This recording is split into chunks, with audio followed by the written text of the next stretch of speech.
ಇವತ್ತು ನಾನು ಎಕ್ಸ್ಪ್ಲೈನ್ ಮಾಡ್ತಾ ಇರೋ ಮೂವಿಯಲ್ಲಿ ಒಬ್ಬ ರಿಟೈರ್ಡ್ ಸೋಲ್ಜರ್ ಒಬ್ಬ ರಿಪೋರ್ಟರ್ನ ಬಾಡಿ ಗಾರ್ಡ್ ಆಗಿ ಬೇರೊಂದು ದೇಶದ ಡಿಕ್ಟೇಟರ್ ಅಂದ್ರೆ ಸರ್ವಾಧಿಕಾರಿಯನ್ನ ಇಂಟರ್ವ್ಯೂನ ತಗೊಳಕ್ಕೆ ಹೋಗ್ತಾನೆ. ಆದ್ರೆ ಆ ದೇಶಕ್ಕೆ ಹೋದ್ಮೇಲೆ ಅವನಿಗೆ ಆ ಸರ್ವಾಧಿಕಾರಿಯನ್ನ ಸಾಯಿಸೋದಕ್ಕೆ ಆರ್ಡರ್ ಅನ್ನ ಕೊಡ್ತಾರೆ.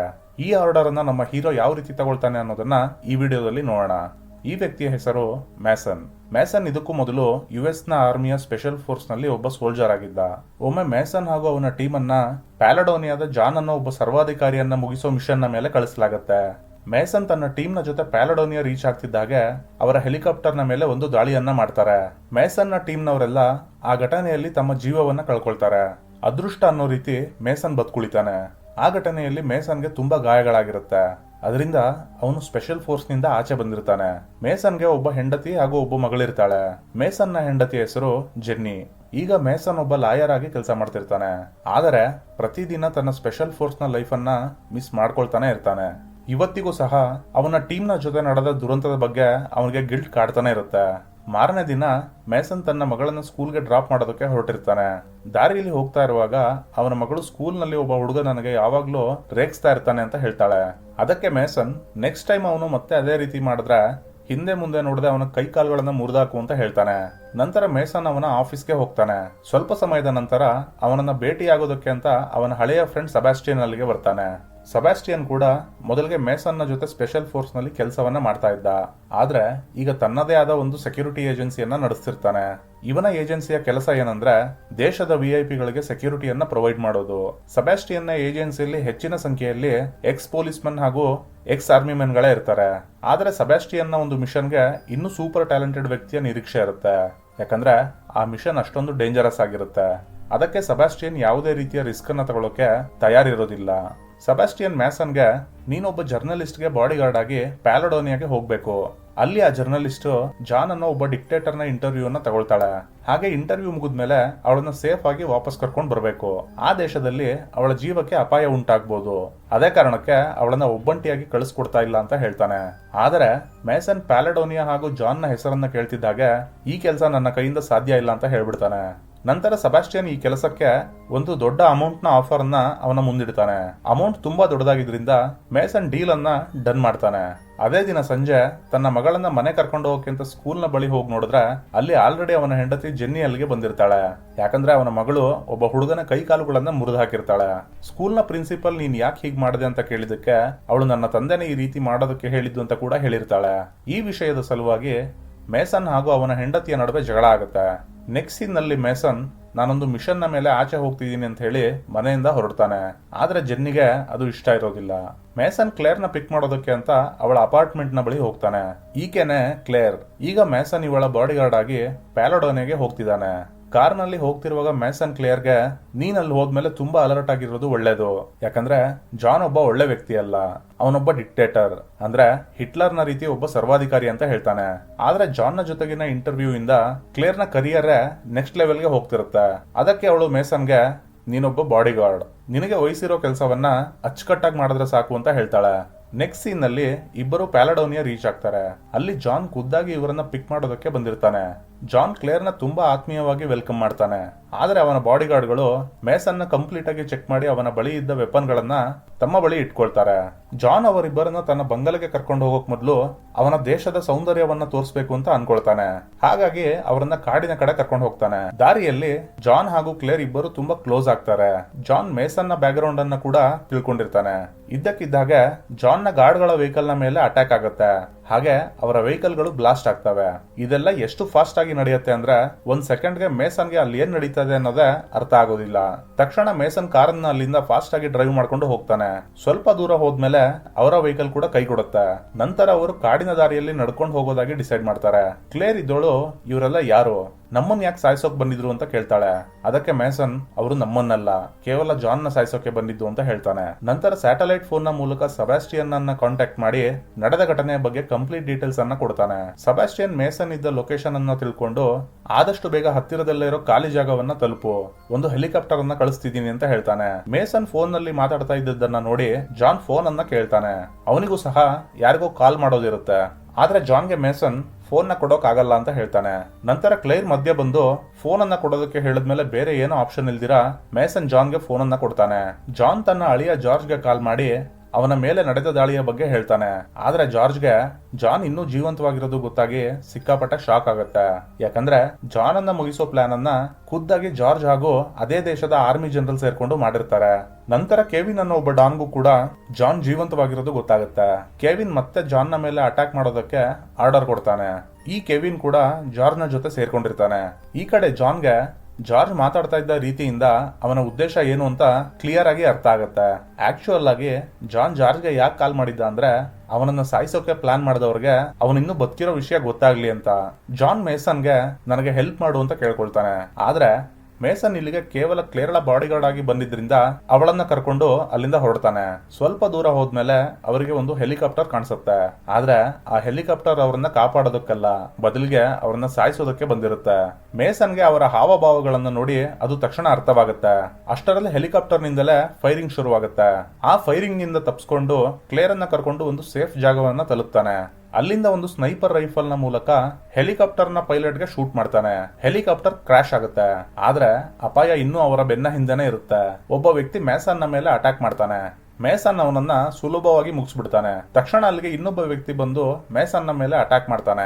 ಅದೇ ಸಮಯಕ್ಕೆ ಜಾನ್ ಅಲ್ಲಿಗೆ ಬಂದು ಆ ವ್ಯಕ್ತಿಯನ್ನ ಶೂಟ್ ಮಾಡಿ ಸಾಯಿಸ್ತಾನೆ. ನಂತರ ಜಾನ್ ಮೇಸನ್ಗೆ ಹತ್ತಿರದಲ್ಲೇ ಒಂದು ಹಳ್ಳಿ ಇದೆ. ಅಲ್ಲಿನ ಜನರಿಗೆ ನಾನಂದ್ರೆ ತುಂಬಾ ಇಷ್ಟ, ಅದಕ್ಕೆ ನಾವು ಆ ಹಳ್ಳಿಯನ್ನ ತಲುಪಿದ್ರೆ ನಾವಲ್ಲಿ ಸೇಫ್ ಆಗಿ ಇರ್ಬೋದು ಅಂತ ಹೇಳ್ತಾನೆ.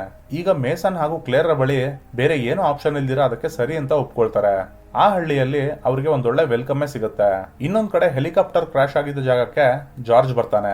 ಆಕ್ಚುಯಲ್ ಆಗಿ ಅವನು ಅಲ್ಲಿಗೆ ಅವನ ಮಾವನ ಬಾಡಿಯನ್ನ ನೋಡೋದಕ್ಕೆ ಬಂದಿರ್ತಾನೆ. ಅದೇ ಸಮಯಕ್ಕೆ ಅಲ್ಲಿಗೆ ಕೆವಿನ್ ಕೂಡ ಬರ್ತಾನೆ. ನೀನ್ ಆದಷ್ಟು ಬೇಗ ಜಾನ್ ನ ಕಥೆಯನ್ನ ಮುಗಿಸ್ಲಿಲ್ಲ ಅಂದ್ರೆ ನಾನು ನಿನ್ ಕಥೆಯನ್ನ ಮುಗಿಸ್ಬೇಕಾಗತ್ತೆ ಅಂತ ಧಮಕಿ ಹಾಕ್ತಾನೆ. ಇದರ ಅರ್ಥ ಅಸಲಿ ವಿಲನ್ ಜಾರ್ಜ್ ಅಲ್ಲ, ಕೆವಿನ್ ಅನ್ನೋದು ನಮಗೆ ಗೊತ್ತಾಗುತ್ತೆ. ಈ ಕಡೆ ಹಳ್ಳಿಯಲ್ಲಿ ಕ್ಲೇರ್ ಜಾನ್ ನ ಇಂಟರ್ವ್ಯೂನ ಶುರು ಮಾಡ್ತಾಳೆ. ಮೇಸನ್ ಆ ಇಂಟರ್ವ್ಯೂನ ರೆಕಾರ್ಡ್ ಮಾಡೋ ಕೆಲಸವನ್ನ ಮಾಡ್ತಿರ್ತಾನೆ. ಇಂಟರ್ವ್ಯೂ ನಲ್ಲಿ ಜಾನ್ ಕ್ಲೇರ್ ನಮ್ಮ ದೇಶದ ಮೇಲೆ ಬೇರೆ ದೇಶದ ಏಜೆನ್ಸಿಗಳು ಆಗಾಗ ಅಟ್ಯಾಕ್ ಮಾಡ್ತಾನೆ ಇರ್ತಾರೆ. ಯಾಕಂದ್ರೆ ನಮ್ಮ ದೇಶದ ಮಣ್ಣಿನಲ್ಲಿ ಇರೋ ಕೆಮಿಕಲ್ ಅನ್ನ ಬಳಸ್ಕೊಂಡು ಪವರ್ ಅನ್ನ ಜನರೇಟ್ ಮಾಡಬಹುದಾಗಿದೆ. ಆದ್ರೆ ನಾನು ಅದನ್ನ ಕೇವಲ ನನ್ನ ದೇಶದ ಜನರ ಪ್ರಗತಿಗಾಗಿ ಬಳಸೋದಕ್ಕೆ ಇಷ್ಟಪಡ್ತೀನಿ. ಇದೇ ಕಾರಣಕ್ಕೆ ನಾನೊಬ್ಬ ಡಿಕ್ಟೇಟರ್ ಆಗ್ಬೇಕಾಗಿ ಬಂತು. ಇದು ನನ್ನ ಆಯ್ಕೆ ಆಗಿರ್ಲಿಲ್ಲ, ಆದ್ರೆ ನನ್ನ ಅನಿವಾರ್ಯತೆ ಆಗಿತ್ತು. ಇದನ್ನೆಲ್ಲ ನಾನು ನನ್ನ ಕಂಟ್ರೋಲ್ಗೆ ತಗೊಳ್ಳದೆ ಹೋಗಿದ್ರೆ ಇಷ್ಟೊತ್ತಿಗೆ ನಮ್ಮ ದೇಶದ ಮೇಲೆ ಬೇರೆಯವರು ಕಬ್ಜಾ ಮಾಡ್ಕೊಂಡ್ ಬಿಟ್ಟಿರ್ತಿದ್ರು. ಇದೇ ಕಾರಣಕ್ಕೆ ನಾನು ಎಲ್ಲರ ಕೆಂಗಣ್ಣಿಗೆ ಗುರಿಯಾಗಿದ್ದೀನಿ ಅಂತ ಹೇಳ್ತಾನೆ. ಜಾನ್ ನ ಮಾತುಗಳಿಂದ ಮೇಸನ್ ನ ಮನಸ್ಸು ಕೂಡ ಕರಗುತ್ತೆ. ಹಾಗೆ ಅವನಿಗೆ ಜಾನ್ ನ ಮೇಲಿದ್ದ ಒಪಿನಿಯನ್ ಕಂಪ್ಲೀಟ್ ಆಗಿ ಚೇಂಜ್ ಆಗುತ್ತೆ. ನೆಕ್ಸ್ಟ್ ಸೀನ್ ನಲ್ಲಿ ಜಾನ್ ಮೇಸನ್ಗೆ ಕಳೆದ ಬಾರಿ ನೀನು ನಿನ್ನ ಟೀಮ್ ನ ಜೊತೆ ಪ್ಯಾಲಡೋನಿಯಾಗೆ ಬಂದಾಗ ನಾನ್ ನಿಮ್ ಮೇಲೆ ಅಟ್ಯಾಕ್ ಮಾಡಿಸಿರ್ಲಿಲ್ಲ. ಆಕ್ಚುಯಲ್ ಆಗಿ ಆ ದಿನ ನಾನು ಪ್ಯಾಲಡೋನಿಯಾದಲ್ಲಿ ಇರ್ಲೇ ಇಲ್ಲ. ನಿನ್ನ ದೇಶದಲ್ಲಿ ಅಷ್ಟೊಂದು ಎಕ್ಸ್ ಆರ್ಮಿ ಹಾಗೂ ಎಕ್ಸ್ ಪೊಲೀಸ್ ಮನ್ಗಳಿದ್ರು ಕೂಡ ಕೇವಲ ನಿನ್ನನ್ನೇ ಯಾಕೆ ಇಲ್ಲಿ ಕಳಿಸಿದ್ದಾರೆ ಅನ್ನೋ ವಿಷಯ ನಿನಗೆ ಗೊತ್ತಿದ್ಯಾ ಅಂತ ಕೇಳ್ತಾನೆ. ಜಾನ್ ನ ಮಾತುಗಳನ್ನ ಕೇಳಿ ಮೇಸನ್ಗೆ ತುಂಬಾ ಶಾಕ್ ಆಗುತ್ತೆ. ಹಾಗೆ ಇದರ ಬಗ್ಗೆ ಸೆಬಾಸ್ಟಿಯನ್ಗೆ ಕಾಲ್ ಮಾಡಿ ಕೇಳ್ತಾನೆ. ಸೆಬಾಸ್ಟಿಯನ್ ಮೇಸನ್ಗೆ ನಿನ್ನ ನಿಜವಾದ ಕೆಲಸ ಕ್ಲೇರ್ಗೆ ಸೆಕ್ಯೂರಿಟಿ ಕೊಡೋದಲ್ಲ, ನಿನ್ನನ್ನ ಅಲ್ಲಿಗೆ ಕಳಿಸಿರೋದು ಜಾನ್ ನ ಸಾಯಿಸೋದಕ್ಕೆ. ಆದ್ರೆ ಜಾನ್ ನ ಮೇಲೆ ನಡೆದಿರೋ ಈ ಅಟ್ಯಾಕ್ ನಮ್ಮ ಪ್ಲಾನ್ ಅನ್ನ ಹಾಳು ಮಾಡಿದೆ. ಆದ್ರೆ ಈಗಲೂ ಕಾಲ ಮಿಂಚಿಲ್ಲ. ನಿನಗೆ ಸರಿಯಾದ ಅವಕಾಶ ಸಿಕ್ಕ ತಕ್ಷಣ ಜಾನ್ ನ ಕಥೆಯನ್ನ ಮುಗಿಸಿ ಅಲ್ಲಿಂದ ಹೊರಟು ಬಂದ್ಬಿಡು ಅಂತ ಹೇಳ್ತಾನೆ. ಅದನ್ನ ಕೇಳ್ತಿದ್ದಾಗೆ ಮೇಸನ್ ಗನ್ ತಗೊಂಡು ಜಾನ್ ನ ಕಡೆ ಹೊರಡ್ತಾನೆ. ಆದ್ರೆ ಜಾನ್ಗೆ ಶೂಟ್ ಮಾಡದೆ ಕ್ಲೇರ್ ಅನ್ನ ಕರ್ಕೊಂಡು ಅಲ್ಲಿಂದ ಹೊರಡ್ತಾನೆ. ಅದೇ ಸಮಯಕ್ಕೆ ಕೆವಿನ್ ತನ್ನ ಗೂಂಡಾಗಳನ್ನ ಕರ್ಕೊಂಡು ಅಲ್ಲಿಗೆ ಬರ್ತಾನೆ. ಕೆವಿನ್ ಜನರ ಮೇಲೆ ಗುಂಡಿನ ದಾಳಿಯನ್ನ ಮಾಡ್ತಿದ್ದನ್ನ ನೋಡಿ ಜಾನ್ ಅವನ ಎದುರಿಗೆ ಹೋಗ್ತಾನೆ. ಅದನ್ನ ನೋಡಿದ ಕ್ಲೇರ್ ಮೇಸನ್ಗೆ ಕೆವಿನ್ ಜಾನ್ ನ ಜೊತೆ ಪೂರ್ತಿ ಹಳ್ಳಿಯನ್ನ ಸುಟ್ಟಾಕ್ತಾನೆ. ನಂತರ ನಾವ್ ಇಲ್ಲಿಂದ ತಪ್ಪಿಸ್ಕೊಂಡು ಹೋಗೋದು ತುಂಬಾ ಕಷ್ಟ ಆಗುತ್ತೆ ಅಂತ ಹೇಳ್ತಾಳೆ. ಮೇಸನ್ ಕ್ಲೇರ್ ಅನ್ನ ಒಂದು ಕುದುರೆಯ ಮೇಲೆ ಕೂರಿಸಿ ಆ ಕುದುರೆಯನ್ನ ಅಲ್ಲಿಂದ ಓಡಿಸ್ತಾನೆ. ಹಾಗೆ ತಾನು ಒಂದು ಕುದುರೆಯನ್ನ ತಗೊಂಡು ಜಾನ್ ನ ಅಲ್ಲಿಂದ ಕರ್ಕೊಂಡು ಎಸ್ಕೇಪ್ ಆಗ್ತಾನೆ. ಕೆವಿನ್ ಕೂಡ ಅವರ ಬೆನ್ನಟ್ತಾನೆ. ಆದ್ರೆ ಇಲ್ಲಿ ಇದ್ದ ಸಮಸ್ಯೆ ಏನಂದ್ರೆ ಕ್ಲೇರ್ಗೆ ಕುದುರೆ ಸವಾರಿ ಗೊತ್ತಿರೋದಿಲ್ಲ. ಅದರಿಂದ ಅವಳು ಕೆಳಗಡೆ ಬೀಳ್ತಾಳೆ. ಕೆವಿನ್ಗೆ ಚೆನ್ನಾಗಿ ಗೊತ್ತಿರುತ್ತೆ ಕ್ಲೇರ್ ನ ಬಿಡಿಸೋದಕ್ಕೆ ಇಬ್ರು ವಾಪಸ್ ಬಂದೇ ಬರ್ತಾರೆ ಅನ್ನೋದು. ಇನ್ನೊಂದ್ ಕಡೆ ಜಾನ್ ಹಾಗೂ ಮೇಸನ್ ಕಾಡಿನ ಮಧ್ಯೆ ಬರ್ತಾರೆ. ಹೀಗೆ ಮಾತಾಡ್ತಾ ಇರುವಾಗ ಜಾನ್ ಮೇಸನ್ಗೆ ನನ್ ಗೊತ್ತು ನೀನ್ ಇಲ್ಲಿಗೆ ಬಂದಿರೋ ಕಾರಣ ನನ್ನನ್ನು ಸಾಯಿಸೋದಕ್ಕೆ ಅನ್ನೋದು. ಆದ್ರೂ ಕೂಡ ನಾನು ರಿಸ್ಕ್ ತಗೊಂಡೆ, ಯಾಕಂದ್ರೆ ನನ್ನ ಇಂಟರ್ವ್ಯೂ ನಿಂದ ನನ್ನ ಉದ್ದೇಶ ಏನು ಅನ್ನೋದು ಇಡೀ ಜಗತ್ತಿಗೆ ಗೊತ್ತಾಗ್ಲಿ ಅಂತ. ನೆಕ್ಸ್ಟ್ ಸೀನ್ ನಲ್ಲಿ ಜಾನ್ ಮೇಸನ್ ನ ಜೊತೆ ತನ್ನ ಫ್ರೆಂಡ್ ನ ಮನೆಗೆ ಹೋಗಿ ಅಲ್ಲಿ ಒಂದು ಪ್ಲಾನ್ ಅನ್ನ ಮಾಡ್ತಾನೆ. ಮೇಸನ್ ಸೆಬಾಸ್ಟಿಯನ್ಗೆ ಕಾಲ್ ಮಾಡಿ ಎಲ್ಲಾ ವಿಷಯವನ್ನ ತಿಳಿಸ್ತಾನೆ. ಸೆಬಾಸ್ಟಿಯನ್ ಮೇಸನ್ ನ ಬೆಸ್ಟ್ ಫ್ರೆಂಡ್ ಆಗಿದ್ರಿಂದ ನೀನ್ ಏನು ಟೆನ್ಷನ್ ತಗೊಳ್ಬೇಡ, ನಿನಗೆ ಅಲ್ಲಿ ಯಾವುದೇ ರೀತಿಯ ಸಮಸ್ಯೆ ಆಗದೆ ಇರೋ ಹಾಗೆ ನೋಡ್ಕೊಳ್ಳೋದು ನನ್ ಜವಾಬ್ದಾರಿ ಅಂತ ಹೇಳ್ತಾನೆ. ಮಾರನೇ ದಿನ ಕ್ಲೇರ್ ಅನ್ನ ಬಚಾವ್ ಮಾಡೋದಕ್ಕೆ ಕೆವಿನ್ ನ ಬಳಿ ಹೋಗ್ತಾನೆ. ಇಬ್ಬರು ಒಬ್ಬರಿಗೊಬ್ರು ಗನ್ ಪಾಯಿಂಟ್ ಮಾಡ್ತಾರೆ. ಕೆವಿನ್ ಮೇಸನ್ಗೆ ಜಾನ್ ನನ್ಗೆ ಒಪ್ಸಿ ಕ್ಲೇರ್ ಅನ್ನ ಕರ್ಕೊಂಡು ಹೋಗು ಅಂತ ಹೇಳ್ತಾನೆ. ಅದೇ ಸಮಯಕ್ಕೆ ಜಾನ್ ಕೂಡ ಅಲ್ಲಿಗೆ ಬರ್ತಾನೆ. ಆದ್ರೆ ಜಾನ್ ಅಲ್ಲಿಗೆ ಒಬ್ನೇ ಬಂದಿರೋದಿಲ್ಲ, ಇಡೀ ಊರನ್ನೇ ತನ್ನ ಜೊತೆ ಕರ್ಕೊಂಡು ಬಂದಿರ್ತಾನೆ. ಜನರೆಲ್ಲ ಸೇರಿ ಒಂದು ದಂಗೆಯ ರೀತಿಯ ವಾತಾವರಣವನ್ನ ಸೃಷ್ಟಿ ಮಾಡ್ತಾರೆ. ಕೆವಿನ್ ಇದೆಲ್ಲದರ ನಡುವೆ ತುಂಬಾ ಕನ್ಫ್ಯೂಸ್ ಆಗ್ತಾನೆ. ಜಾನ್ ಮೇಸನ್ ಹಾಗೂ ಕ್ಲೇರ್ ಅನ್ನ ಕರ್ಕೊಂಡು ಅಲ್ಲಿಂದ ಒಂದು ರಹಸ್ಯ ದಾರಿಯ ಮೂಲಕ ತನ್ನ ಬಂಗಲೆಯನ್ನ ತಲುಪ್ತಾನೆ. ಇದ್ದಕ್ಕಿದ್ದಾಗೆ ಮೂವರನ್ನು ಅಲ್ಲಿ ನೋಡಿ ಜಾರ್ಜ್ಗೆ ಸಿಕ್ಕಾಪಟ್ಟೆ ಗಾಬರಿ ಆಗುತ್ತೆ. ಜಾನ್ಗೆ ಜಾರ್ಜ್ ನ ಮೇಲೆ ಕೋಪ ಇದ್ರೂ ಕೂಡ ಅದನ್ನ ತೋರ್ಸ್ಕೊಳ್ದೆ ಅವನಿಗೆ ಕೆವಿನ್ ಅವನನ್ನ ಬಳಸ್ಕೊಳ್ತಿದ್ದಾನೆ ಅನ್ನೋದನ್ನ ಅರ್ಥ ಮಾಡಿಸೋದಕ್ಕೆ ಟ್ರೈ ಮಾಡ್ತಾನೆ. ಇದುವರೆಗೂ ನಾನು ಒಬ್ನೇ ಮಾಡ್ತಿರೋ ಕೆಲಸವನ್ನ ಇನ್ಮುಂದೆ ನಾವಿಬ್ರು ಸೇರಿ ಮಾಡೋಣ, ಎಷ್ಟೇ ಆಗ್ಲಿ ನಮ್ಮಿಬ್ರದು ಒಂದೇ ರಕ್ತ ಅಂತ ಹೇಳ್ತಾನೆ. ಜಾರ್ಜ್ ಕೂಡ ಜಾನ್ ನ ಬಳಿ ಕ್ಷಮೆಯನ್ನ ಕೇಳ್ತಾನೆ. ಅದೇ ಸಮಯಕ್ಕೆ ಅಲ್ಲಿಗೆ ಪ್ಯಾಲಡೋನಿಯಾದ ಜನರಲ್ ಬರ್ತಾನೆ. ಇವರಿಬ್ರು ಮತ್ತೆ ಒಂದಾಗಿರೋದನ್ನ ನೋಡಿ ಅವನಿಗೆ ಸಿಕ್ಕಾಪಟ್ಟೆ ಕೋಪ ಬರುತ್ತೆ. ತಕ್ಷಣ ಜನರಲ್ ಇಬ್ಬರ ಮೇಲೆ ಫೈರಿಂಗ್ ಮಾಡ್ತಾನೆ. ಮೇಸನ್ ಕೂಡ ಜನರಲ್ಗೆ ಶೂಟ್ ಮಾಡ್ತಾನೆ. ಜಾನ್ ಬುಲೆಟ್ ಪ್ರೂಫ್ ಜಾಕೆಟ್ ಅನ್ನ ಹಾಕೊಂಡಿದ್ರಿಂದ ಅವನು ಸಾವಿನ ದವಡೆಯಿಂದ ಪಾರಾಗ್ತಾನೆ.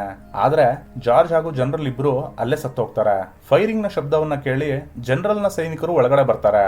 ಮೂವರನ್ನು ಗನ್ ಪಾಯಿಂಟ್ ಅಲ್ಲಿ ನಿಲ್ಲಿಸ್ತಾರೆ. ಜಾನ್ ತನ್ನ ದೇಶದ ಸೈನಿಕರಿಗೆ ಇರೋ ವಿಷಯವನ್ನೆಲ್ಲ ಹೇಳಿ ತನಗೆ ಸಪೋರ್ಟ್ ಮಾಡುವಂತ ಕೇಳ್ಕೊಳ್ತಾನೆ. ಸೈನಿಕರು ಕೂಡ ಜಾನ್ ನ ಮಾತಿಗೆ ಒಪ್ಕೊಳ್ತಾರೆ. ಅಷ್ಟರಲ್ಲೇ ಅಲ್ಲಿಗೆ ಕೆವಿನ್ ಅಂಡ್ ಟೀಮ್ ಬಂದು ಎಲ್ಲರ ಮೇಲೆ ಅಟ್ಯಾಕ್ ಮಾಡ್ತಾರೆ. ಜಾನ್ ಮೇಸನ್ ಹಾಗೂ ಕ್ಲೇರ್ ಅನ್ನ ಮತ್ತೆ ಅದೇ ರಹಸ್ಯ ದಾರಿಯಿಂದ ಕರ್ಕೊಂಡು ಆಚೆ ಬರ್ತಾನೆ. ಆದರೆ ಕೆವಿನ್ ನ ಗುಂಡಗಳು ಅವರನ್ನ ಎಲ್ಲಾ ಕಡೆಯಿಂದ ರೌಂಡ್ ಅಪ್ ಮಾಡಿರ್ತಾರೆ.